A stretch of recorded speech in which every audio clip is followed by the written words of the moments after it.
স্যারকে কেন গ্রেপ্তার করছে এটা আমরা জানি না, তবে আমাদের দাবি তাকে মিথ্যা মামলায় ফাঁসিয়ে তাকে হয়রানি করার জন্য এই ব্যবস্থা করছে।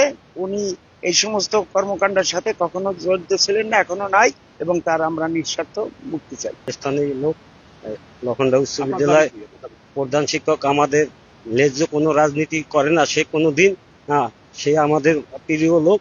আমরা সবাই তার প্রধান শিক্ষক বানাইছি। আমরা চাই তার মুক্তি, চাই যখন তখন আমাদের মুক্তি চাই। তার গ্রেপ্তার হয়েছে সম্ভবত আমি শুনছি গতকাল রাত 9টা নাগাদ।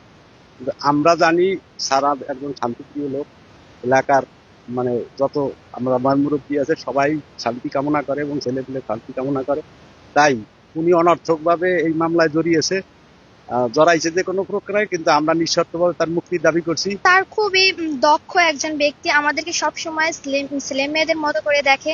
তার যে এরকম কেন হলো আমরাই ঠিক জানি না, আমাদের শুনে তো মাথায় একদম করাত পড়ার মতো ঘটনা। আমরা জানি স্যার খুবই ভালো শিক্ষক, আমাদেরকে খুব সুন্দরভাবে শিক্ষাদান করে, তার সাথে এরকম একটা ঘটনা ঘটবে এটা তো আমরা কোনোদিন ভাবতেই পারিনি। আমরা দাবি করছি যে আমাদের স্যার প্রধান শিক্ষককে নিঃস্বার্থে মুক্তির জন্য। স্যার অনেক ভালো লোক, তার চরিত্রে এমন কিছু নেই যে তিনি এখন জঘন্য কাজে লিপ্ত হবেন।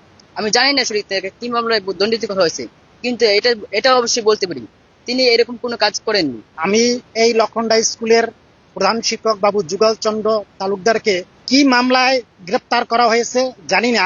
গতকালকে রাত 9টার সময় তাকে গ্রেপ্তার করা হয়েছে এবং আমরা সুনামের সহিত জানি যুগল তালুকদার লখনদা উচ্চ বিদ্যালয় একদম সুদক্ষ প্রধান শিক্ষক, এবং এলাকাবাসী সকলেই আমরা যুগল স্যারের নিঃস্বার্থ মুক্তি চাই এবং স্কুলের সকল ছাত্রছাত্রী বৃন্দ সকলে মিলেই আমরা যুগল স্যারের নিঃস্বার্থ মুক্তি চাই।